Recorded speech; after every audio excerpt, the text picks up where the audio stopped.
Doctor Vishnu Rao Veerapaneni శ్వాస hospital, Narayanguda, Hyderabad.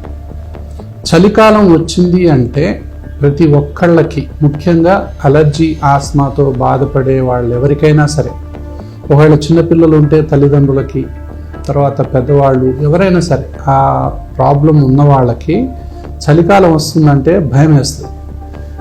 మళ్ళీ ఎక్కడ ఆయాసం వస్తుందో, ఎక్కడ ఊపిరి ఆగిపోతుందో అన్నంత బాధ ఈ చలికాలంలో అలర్జీ ఆస్మా పేషెంట్లు గమనిస్తూ ఉంటారు. చలికాలం అనగానే చాలామందికి ఇప్పుడు మన ఇండియాలో మనం చూస్తూ ఉన్నాం, దట్టమైనటువంటి ఫాగ్, స్మోకు, దాని తర్వాత విపరీతమైనటువంటి చలి, టెంపరేచర్స్ పడిపోవటం, వీటన్నిటి వల్ల ఊపిరితిత్తుల వాయు నాళాలు అనేవి మూసుకుపోవటం అనేది జరుగుతుంది. తర్వాత ఒకవైపు కోల్డ్ అంటే టెంపరేచర్ తక్కువ ఉండటం ఒకటి, డ్రై ఎయిర్ ఉంటుంది, వింటర్లో డ్రై ఎయిర్ ఉంటుంది.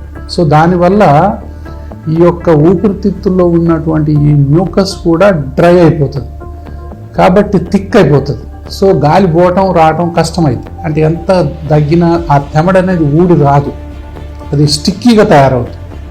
సో ఎందుకు? డ్రై ఎయిర్ వల్ల. ఇది వింటర్లో ఉండేటటువంటి మెయిన్ ప్రాబ్లం. అందువల్ల ఏమైందంటే చలికాలం వస్తుందంటే ముఖ్యంగా ఏజ్ మళ్ళిన వాళ్ళకి నరకంగా అనిపిస్తుంది. ఎంత దగ్గినా కూడా తెమడ అత్తకుపోయే గోడలకు అదేదో పీకితే కూడా రానట్టుగా తయారైపోయి దగ్గంగా ఇంతంత వస్తుంది.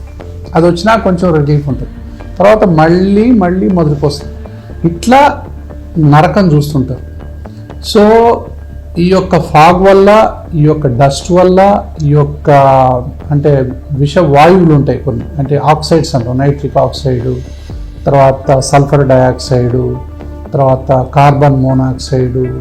సో ఇలాంటి ఏదైతే ఓజోను, ఇవన్నీ కూడా ఒక టాక్సిక్ బ్లాంకెట్ లాగా తయారైపోయి ముఖ్యంగా చిన్నపిల్లలు ఎక్కువగా ఎఫెక్ట్ అవుతారు.